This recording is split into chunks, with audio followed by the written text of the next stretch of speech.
Hello there. The only thing Star Wars fans love more than Star Wars is arguing about which Star Wars movies are the best. So to settle this dispute and bring peace to the galaxy, the IGN Movies Council convened to debate and vote on which of the live-action theatrical films are Bantha Poodoo and which have unlimited power. And now we present to you the results. Here's our ranking of all the Star Wars movies.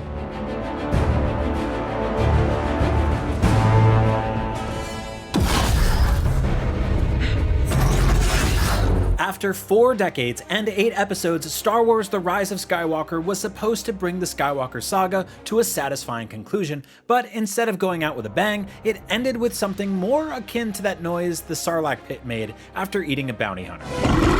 Simply put, the film just doesn't work. It's full of unearned moments, inconsequential characters, and plot twists that hurt your head the more you think about them.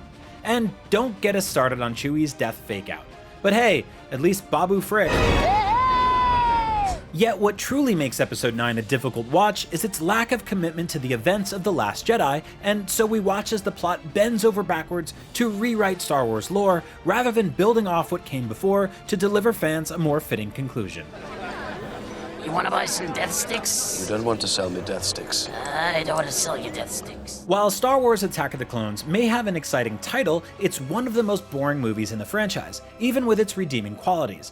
Watching Obi-Wan Kenobi play Jedi detective as he investigates the Separatist movement and the enigmatic Count Dooku is the highlight of the film. Not to mention some amazing action sequences, including the chase through Coruscant, the Jedi bounty hunter battle on Kamino, and a truly wizard duel featuring the frog-hopping Master Yoda. But the film is otherwise bogged down by uneven pacing, wooden dialogue, and dramatic moments that wind up being unintentionally funny. There's no better example of all of this than Anakin and Padme's snooze fest of a romance. What was supposed to be a love worth sacrificing the galaxy for instead ends up making us want to stick our heads in the sand. I don't like sand. In the end, Episode 2 is more fondly remembered for the things it sets up in the greater Star Wars canon, looking at you, Clone Wars, than for how good of a movie it is on its own merits.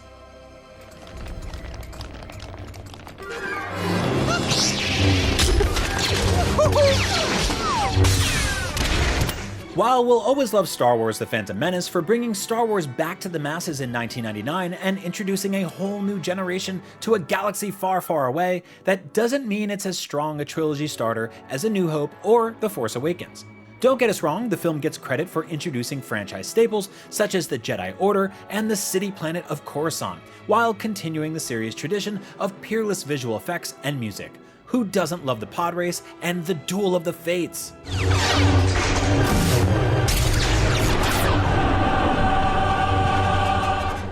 But the praise dries up faster than a closing Naboo Palace security door.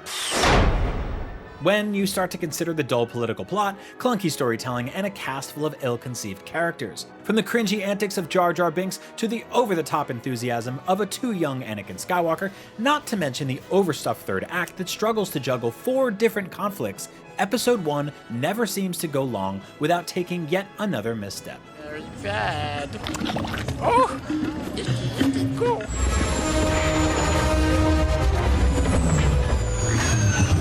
While Rogue One gave fans hope for the A Star Wars Story subtitle, the anthology angle would be swiftly shelved by Lucasfilm after the poor reception to its second entry, simply titled Solo.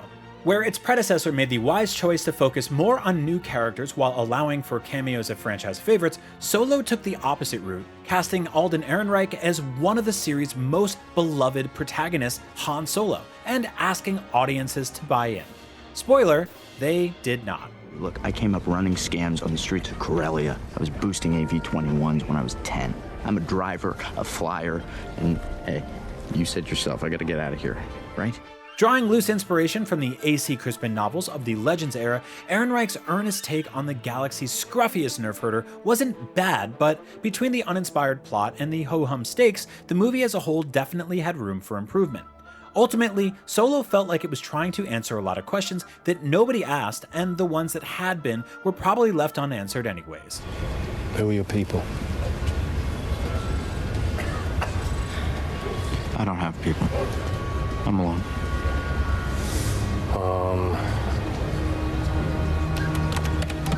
Solo. As with all Star Wars movies, there are things to enjoy about it. If you have to recast Lando Calrissian, putting Donald Glover under the cape is an inspired choice, and the levitating train heist is a good time, but ultimately Solo proves to be a one-and-done kind of Star Wars story.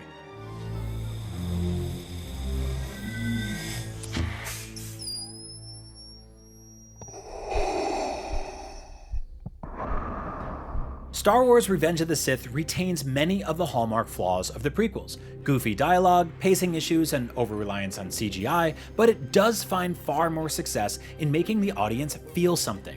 The execution of Order 66 brings real dramatic weight to the conclusion of the Clone Wars, as we see firsthand the tragedy that changed the fate of the galaxy forever.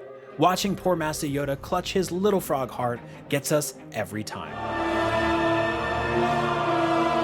Even though Episode 3 has some undeniable strengths, it's frequently undermined by its weaknesses. Anakin's downfall doesn't feel as convincing as it should, largely thanks to the muted romance with Padme. The Jedi Order's late discovery of Palpatine's treachery, when it's so blatantly obvious, makes them look incompetent at the worst time. And while Ewan McGregor sells Obi-Wan's devastating heartbreak during his fiery duel with Anakin, one great performance isn't quite enough to wash out the taste of the others. Still, Revenge of the Sith is the strongest of the prequel trilogy, in large part thanks to its many memorable moments, and we have to credit it for that.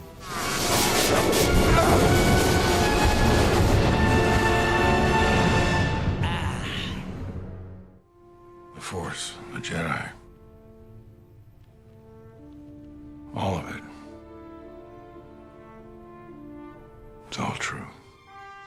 Star Wars The Force Awakens was Disney's first attempt to rekindle the magic of the original trilogy, and it did, but perhaps a little too much.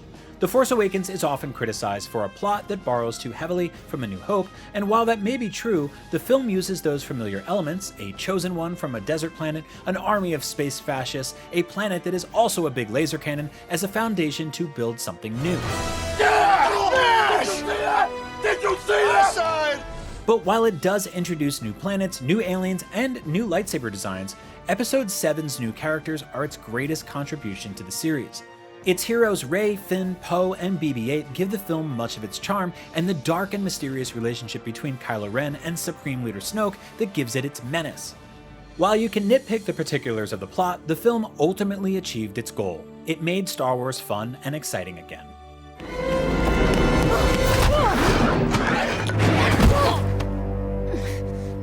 Congratulations, you are being rescued. Rogue One, A Star Wars Story proves that stories in the Star Wars universe don't need to revolve around the Jedi Order or Skywalker family drama to be a hit.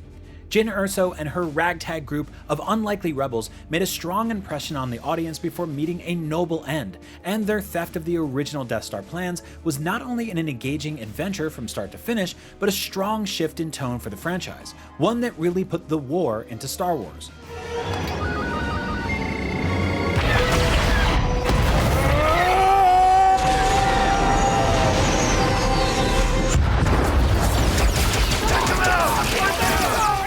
However, even if you didn't know that the film had quite a lot of behind-the-scenes creative issues, you probably noticed them.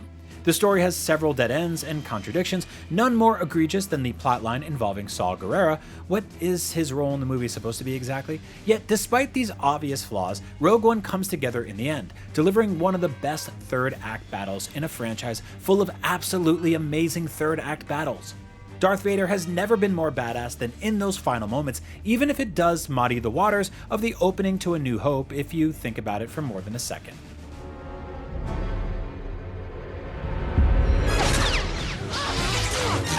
Star Wars The Last Jedi's sole credited writer and director, a cinematic distinction shared only by George Lucas, Rian Johnson put an authorial stamp on the galaxy far, far away that few in the Star Wars world ever get to attempt. And the result was the best and most hotly debated Star Wars film since the original trilogy. The ways Johnson moved the pieces J.J. Abrams set in play challenged many pillars of the mythology. The Chosen One archetype, Luke's heroic reputation, the clear delineation of dark and light.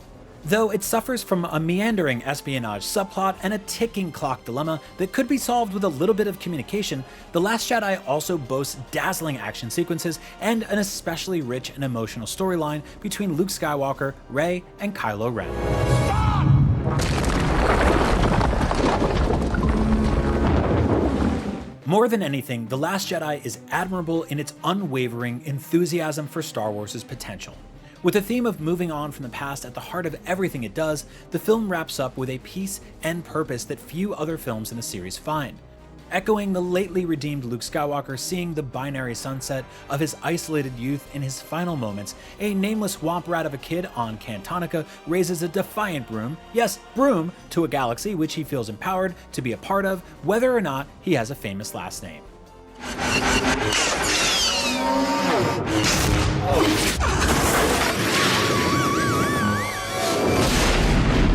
After leaving fans on a big cliffhanger in Episode 5, Star Wars Return of the Jedi had to deliver both a satisfying follow-up and a fitting ending for our beloved heroes and villains, and that's exactly what it did.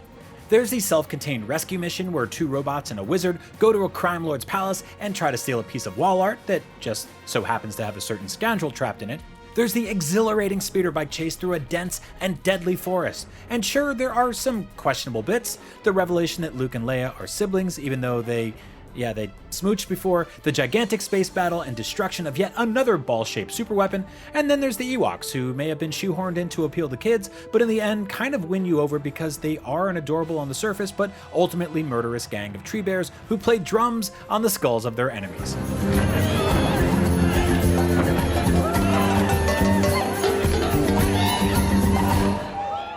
It all culminates in one of the best and most crucial lightsaber fights in the series between father and son, and overseen by a seething emperor trying to tear them apart, even though it's he who unites them. Yeah, it's campy, but underneath it all are some serious conflicts and ultimately bittersweet goodbyes to some of the most iconic characters in movie history. Help me, Obi-Wan Kenobi. You're my only hope. Engrossing, moving, endlessly rewatchable, Star Wars A New Hope is the one that started it all. Set in a galaxy where the evil empire has already won and the heroic Jedi Knights are only a memory, George Lucas started building his grand sci-fi saga from the middle out. The hermit Ben Kenobi wistfully recalls the days of the Clone Wars to farm boy Luke Skywalker and bemoans the incivility of blasters in comparison to the more elegant lightsaber. It gave the world of the story a lived-in feel, and the seemingly inescapable grip of the Empire casts an air of despair over the New Hope, one personified by the villain to end all villains, Darth Vader. Commander, tear this ship apart until you found those plans, and bring me the passengers. I want them alive! A New Hope blends elements of sci-fi, fantasy, western, samurai, and war films with pioneering visual effects that laid the groundwork for blockbusters as we know them today.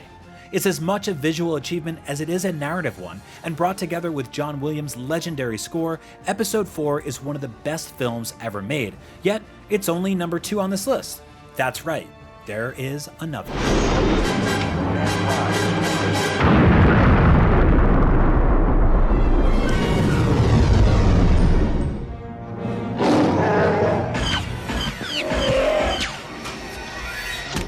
We would be honored if you would join us. Star Wars The Empire Strikes Back remains the gold standard of Star Wars movies. With A New Hope having planted the seeds for the franchise, Empire blossoms in thrilling and surprisingly dark fashion. As a relentless Darth Vader hunts the heroes of the Rebel Alliance, we're treated to Han and Leia's screwball romance, as well as Luke's training under the out-of-his-mind, just kidding, Jedi Master Yoda. And Empire deepens our sense of what the Force is. Not just a telekinetic push or a trick of the mind, but a spiritual power that connects all life.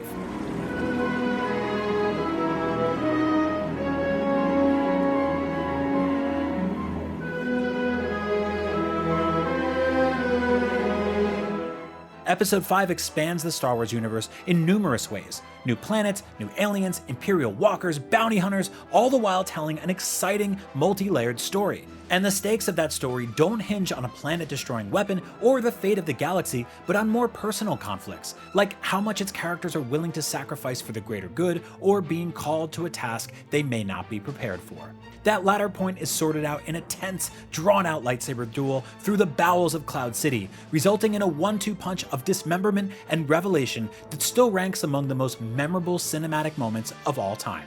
Star Wars just doesn't get better than this.